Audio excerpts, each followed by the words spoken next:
Back when I was in college, my roommate Lily got really into dark tourism. Her words, not mine. Abandoned hotels, burned out theaters, old sanatoriums. If she saw a building with boarded windows, she'd look it up to see if anyone had explored it yet. One winter, she found something new. "It's not exactly abandoned," she said, pulling up a grainy forum post on her laptop. It was some kind of spiritual retreat place in the 2000s. Weekend workshops, meditation, that kind of thing. Then there was a scandal. They shut it down, and it's just been sitting there. The photos showed a big wooden lodge on the shore of a lake, half hidden by pines.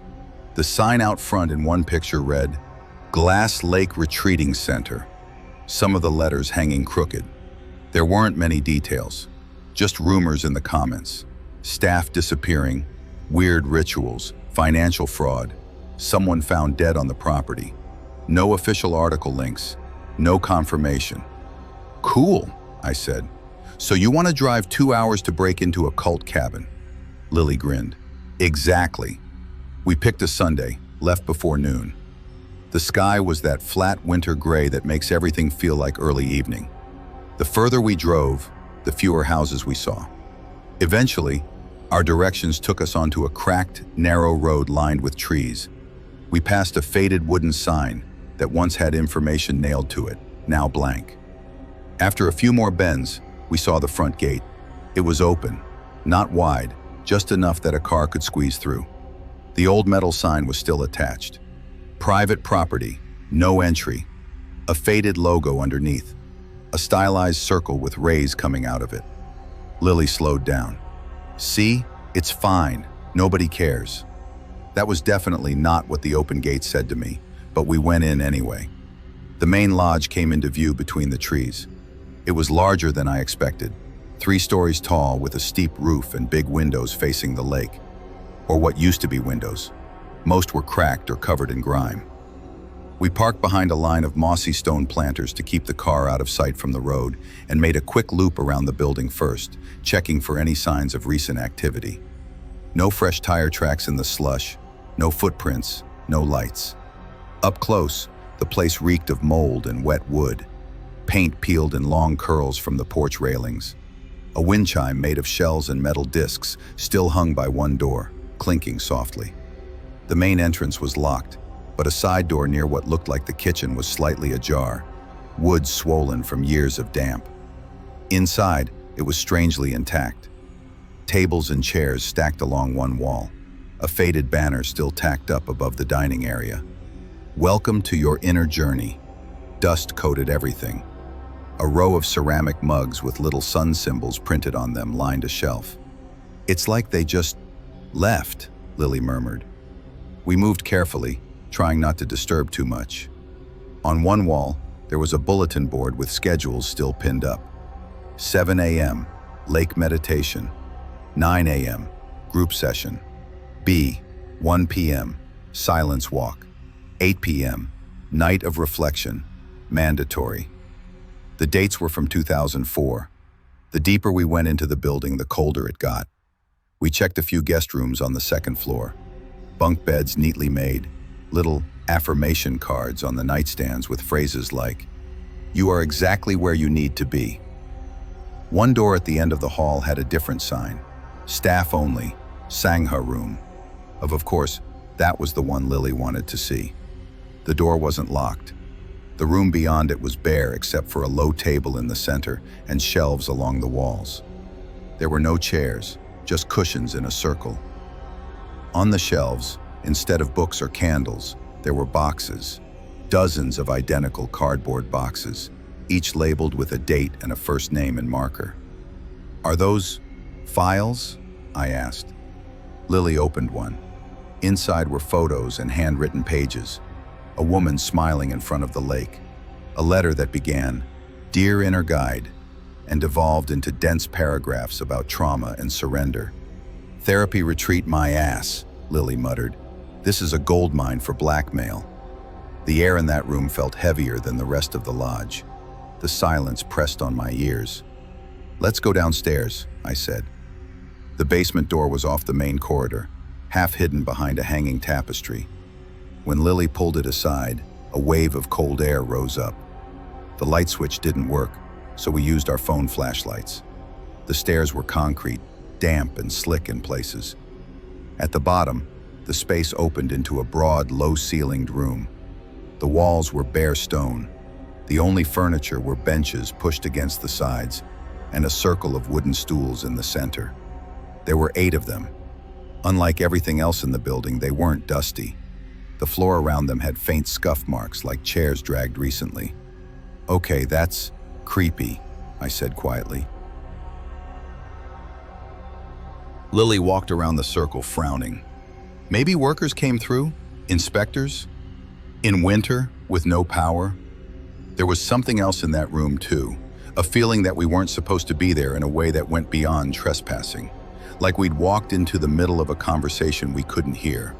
On the far wall, someone had painted a symbol in dark red. It matched the logo from the sign outside, a circle with rays, but this one had something extra. Little marks inside the circle that almost looked like closed eyes. My skin prickled.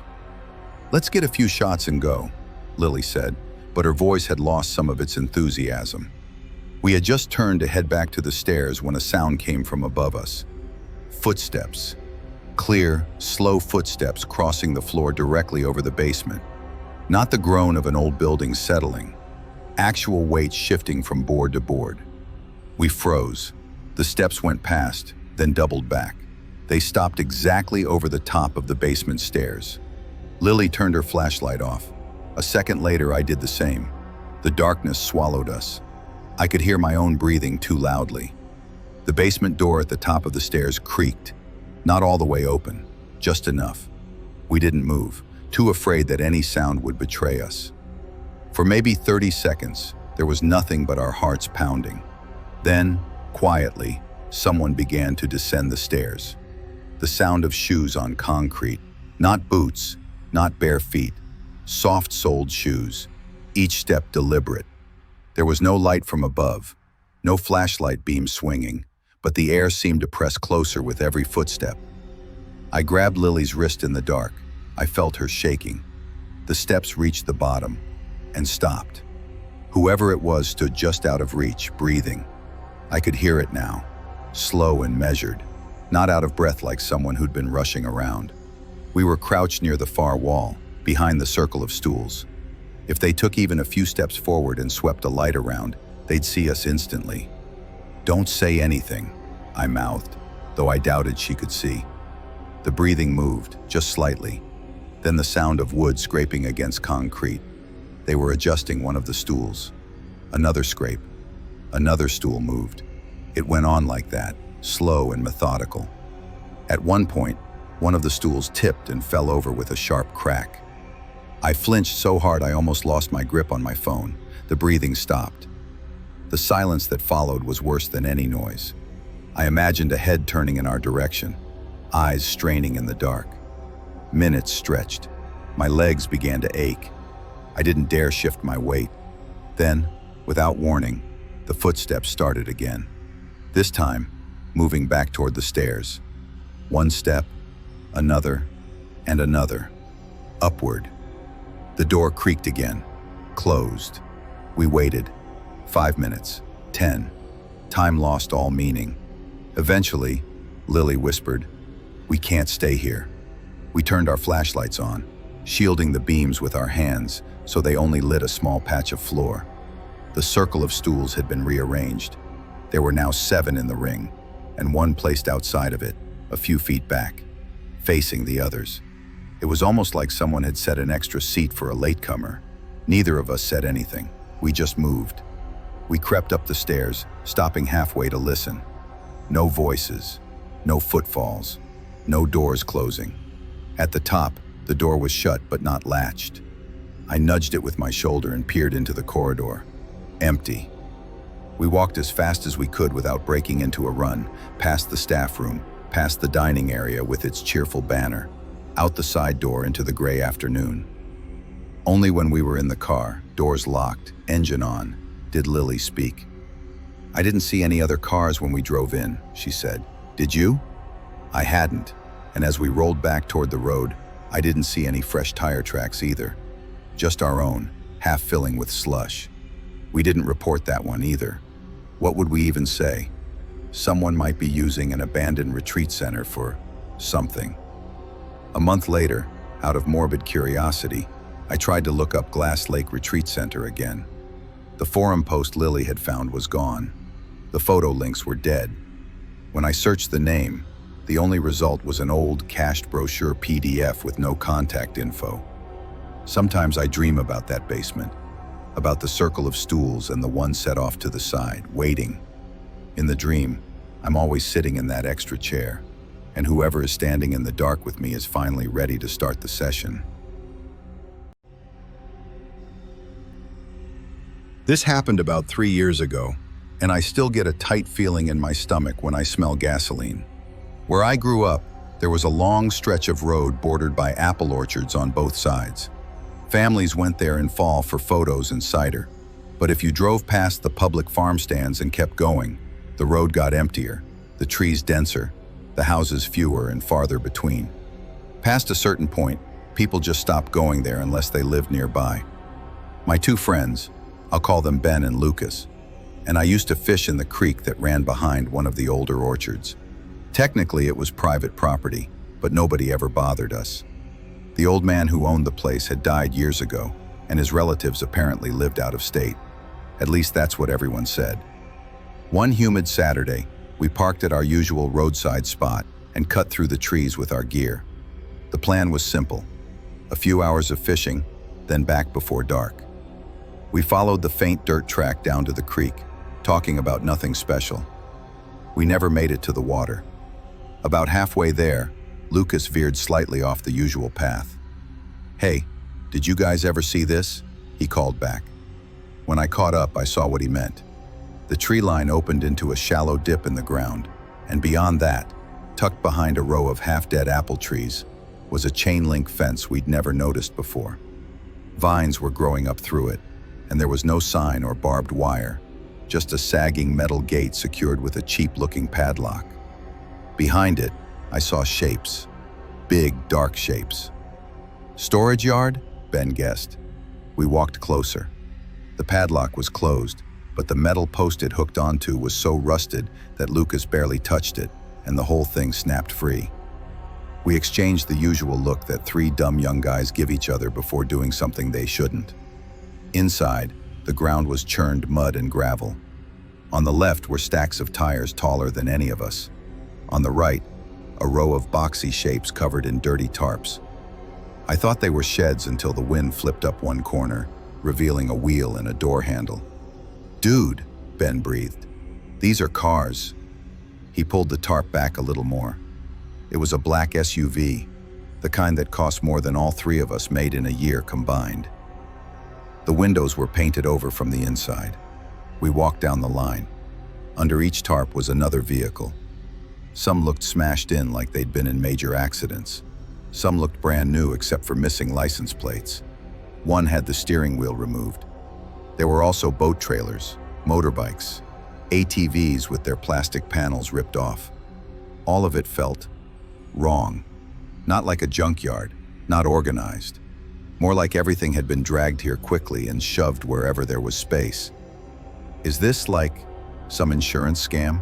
Lucas whispered. Ben pointed to a shipping container at the far end of the yard. "Look at that."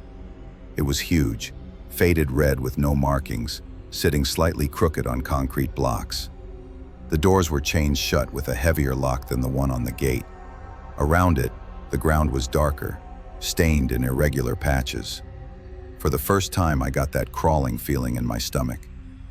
"Maybe we should just go fish," I said. "This is sketchy."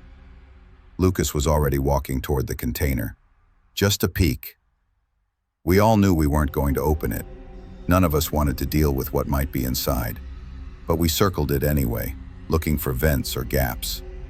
That's when the smell hit. On the left side of the container, near one of the blocks, there was a narrow gap where the metal didn't quite meet the ground.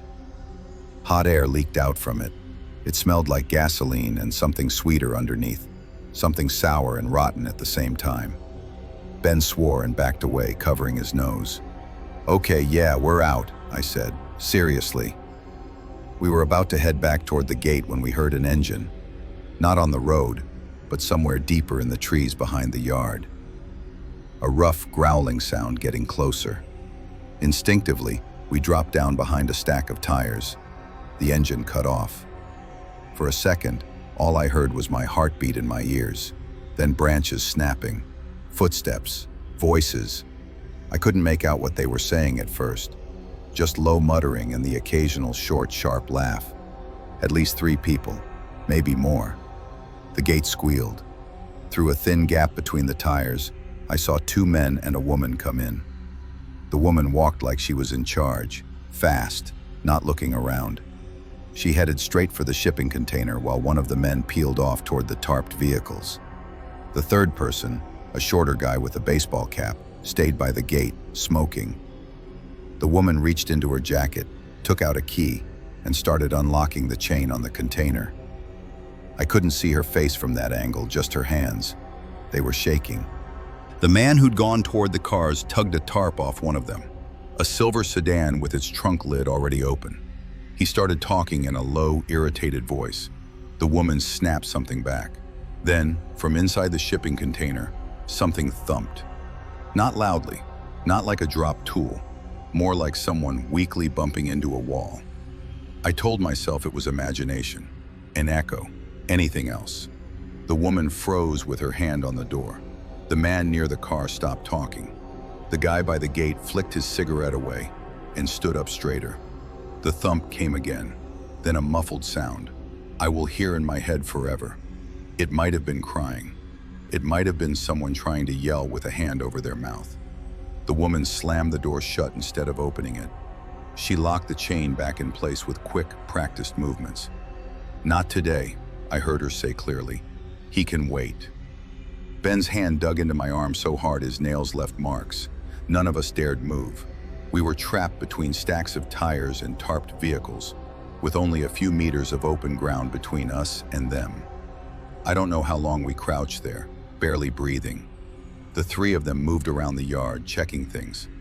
At one point, the guy with the cap came so close I could see the threadbare fabric of his jeans through the gap. If he'd taken one more step in our direction, he would have seen my shoe. Instead, he turned away and spat onto the ground. "Smells worse every week," he muttered. Eventually, they left. The gate clanged shut behind them. The engine roared to life and faded into the distance. We stayed hidden even after it was quiet again. Eventually, Lucas whispered, "We have to go." We slipped out one by one, hearts pounding, convinced every twig snap was someone yelling, "Hey!" We didn't take any pictures. We didn't look back. We never did make it to the creek that day. None of us told our parents. None of us called the police. That part haunts me almost as much as the sound from the container. A few months later, I drove down that road again by myself. The orchard looked the same, but the fence behind it was gone. So was the yard. The ground was scraped flat all the way back into the trees, like someone had come through with heavy machinery and erased the whole place. There was a fresh "for sale" sign nailed to a post. Sometimes I wonder if whoever buys that land will ever dig deep enough to find what used to be there. And sometimes I think, maybe it's better if they don't. Where I live, there's not a lot to do if you're under 21 and don't like malls. So when someone finds a spot that feels even slightly adventurous, everyone goes there until it gets ruined. For us, that spot was the old gravel pit by Ridgeway Canyon. Technically, it was private land. The company that owned it shut down years ago, but the pit and the high cliffs around it remained. Someone had put up a metal gate and a dozen "no trespassing" signs at the entrance road, but the fence ended before the tree line, and the trail from the back of the public park led right up to the edge. In summer, the pit filled with rainwater. Not clean water exactly, but deep and blue enough that it looked inviting in photos. People came to drink, light fires, and throw themselves off the lower ledges. The first time we went, I was 18. There were 4 of us, me, my friend Zoe, and 2 guys we knew from school. The sun was just starting to set when we made it through the trees and stepped onto the dusty lip of the pit. It really did feel like another world. Sheer rock walls, quiet water, echoey space where every shout came back twice. For about an hour, it was fun. We jumped from the smaller ledges, timed each other, took stupid videos. There were two other groups there doing the same. Then a pickup truck pulled up on the dirt road above the gate. Even from where we were, you could see the driver slam his door hard enough that the whole truck shook. He was older, maybe late 50s, wearing a faded orange cap. He walked to the gate, stared down at us, and cupped his hands around his mouth. "This is posted land," he yelled. "You kids deaf or just stupid?" One of the guys from the other group yelled back something like, "We're leaving in a minute, man." The old guy didn't think it was funny. He rattled the chain on the gate, then pointed at us individually like he was memorizing our faces. "You come back here again," he said, voice dropping. "I won't bother yelling." He stayed there until everyone climbed back up the path through the trees. We walked right past his truck to get to the main road. He watched the whole time, arms crossed. Zoe whispered, "He can't really do anything, right?" "Worst he'll do is call the cops," I said, more confident than I felt. I wish we'd listened to the warning. 2 months later, during a heat wave, someone suggested going back. The others shrugged off my hesitation. "We'll be quick," they said. "Just a few jumps. He's not going to sit there all day every day." We went in the late afternoon again, parked at the public lot, took the back trail. The pit was empty when we arrived. No other groups, no truck by the gate. The sky was cloudy, the air heavy with that before a storm feeling. We headed straight for one of the higher ledges, eager to get our one last time in before summer ended. We'd been there maybe 20 minutes when Zoe noticed it. "Do you guys hear that?" she asked. At first I thought it was just distant thunder, a low rumble that came and went, but then it got closer, tires on gravel. I moved nearer to the edge and looked up toward the gate. A different vehicle this time, a dark SUV, rolled to a stop just outside the fence. The driver stayed inside for a long moment, engine idling, windows tinted. Something about it made me more nervous than the old man with his yelling. The engine cut off. I expected someone to get out, slam the door, start shouting. That would have made sense. Instead, nothing happened. The SUV just sat there, quiet and still. "Maybe it's not about us," one of the guys said. "Could be someone parking for the trails." "On posted property?" Zoe muttered. We tried to ignore it. We jumped a couple more times, laughed a little too loudly, checked our phones. The SUV door finally opened. A man stepped out.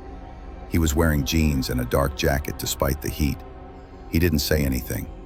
He just walked to the back of the vehicle, opened it, and reached inside. "Okay, we're leaving," I said, sudden certainty washing over me. We just started gathering our stuff when the first gunshot cracked through the canyon. It wasn't a warning. Pop into the air. The bullet hit the water not far from where we'd been standing a second earlier, sending up a spray. For a half second, my brain refused to accept it. Then adrenaline hit, and we all dropped down, pressing ourselves flat against the rock.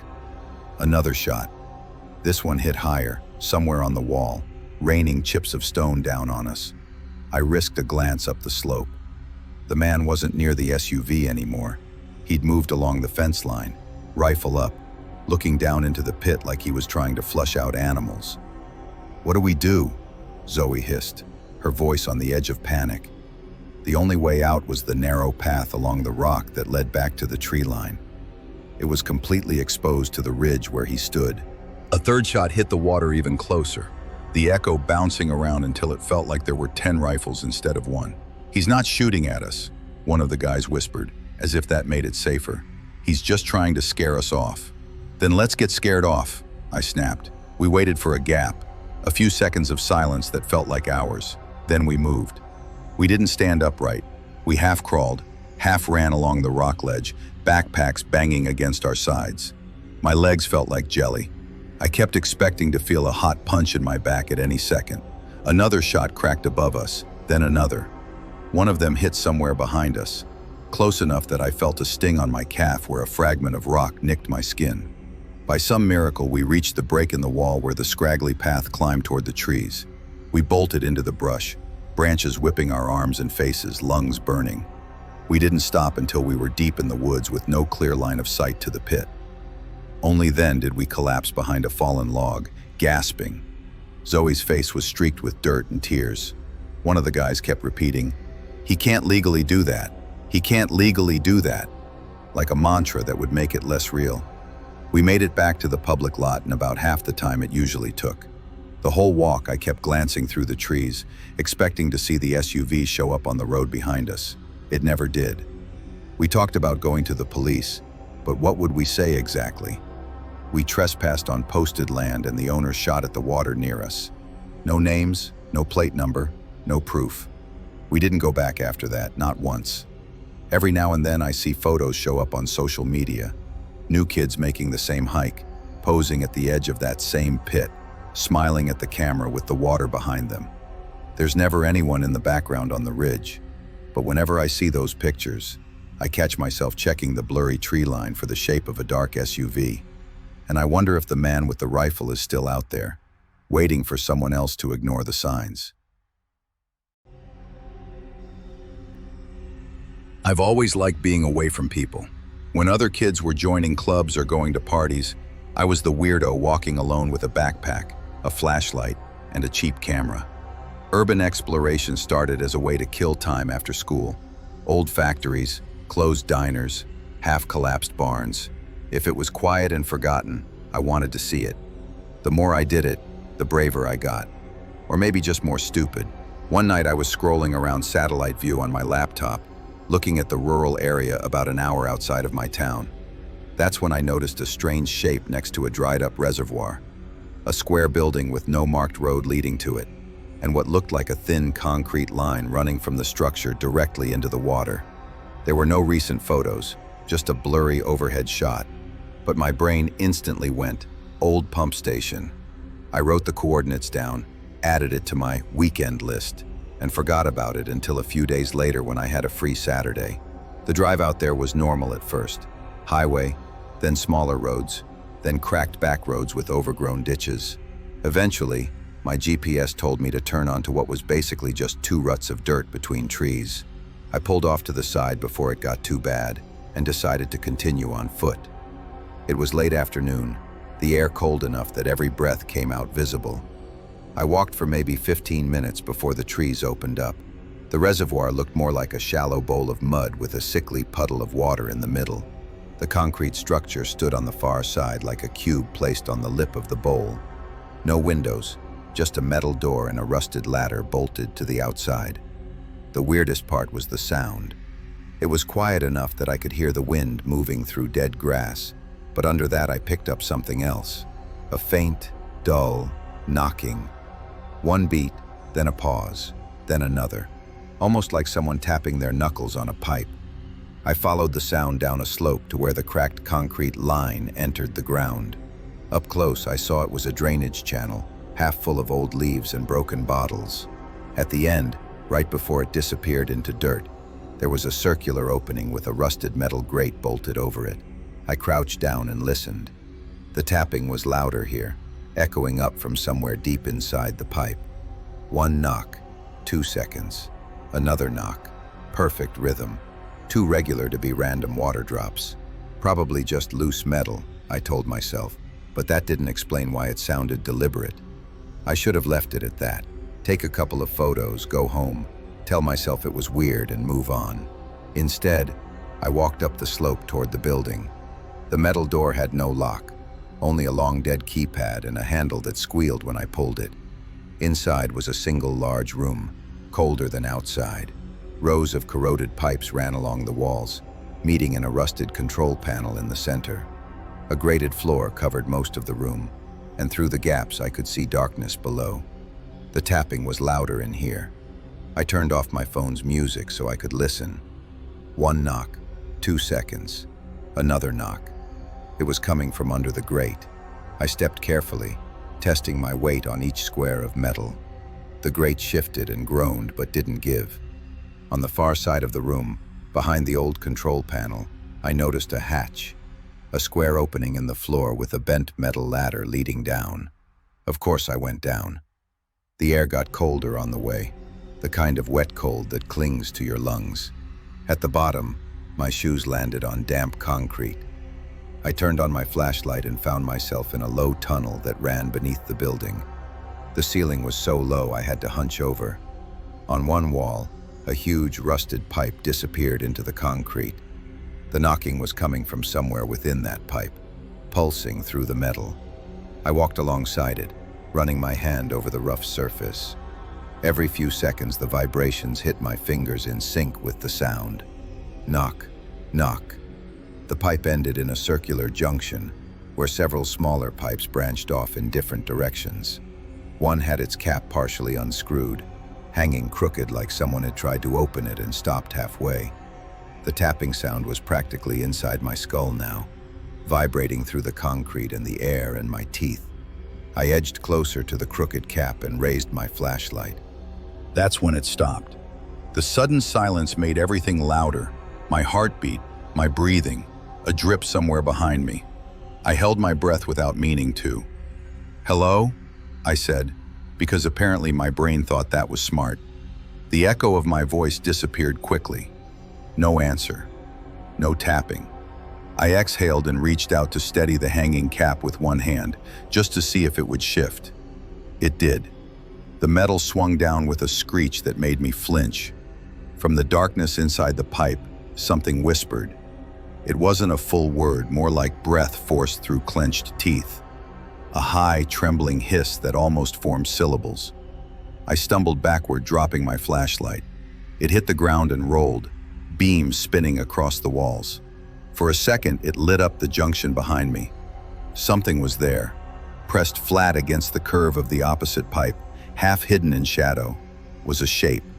At first, my mind tried to file it under maintenance worker, a person in dark clothes, knees pulled to chest like they'd been sitting there for a very long time.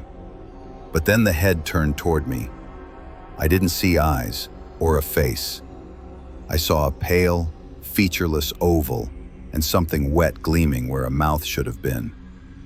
The whisper came again, louder this time, dragging out a single broken sound that might have been my name or something close to it. My flashlight flickered. When it came back, the space where the shape had been was empty. The tapping started up again, but faster now. Not one every 2 seconds, but a rapid, irregular hammering that bounced around the tunnel. It sounded less like metal and more like knuckles or fingernails. I grabbed my flashlight and ran. The tunnel seemed longer on the way back, the ceiling lower, the air thicker. The tapping chased me, picking up speed until it was a constant rattle around me. At one point, I swear I heard something scraping along the pipe behind me, like somebody hauling themselves along the metal, trying to keep pace. I didn't look back. I climbed the ladder so fast that my foot slipped on one rung and my shin smashed into the metal. I didn't feel it until later. I burst out into the main room, slammed the hatch shut, and bolted for the door, my breath coming out in ragged white clouds. Outside, everything was silent. No wind, no birds, no distant highway noise. Just the faint, muffled knocking that I could still hear under my feet. I didn't stop moving until I reached my car.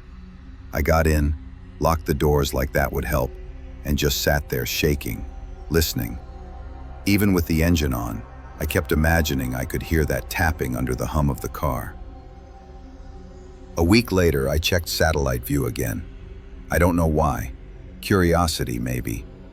The most recent image of the reservoir had updated. The building was gone. The concrete structure had been replaced with a mound of disturbed earth, and the drainage channel was buried, like someone had come in with heavy machinery and quietly erased it.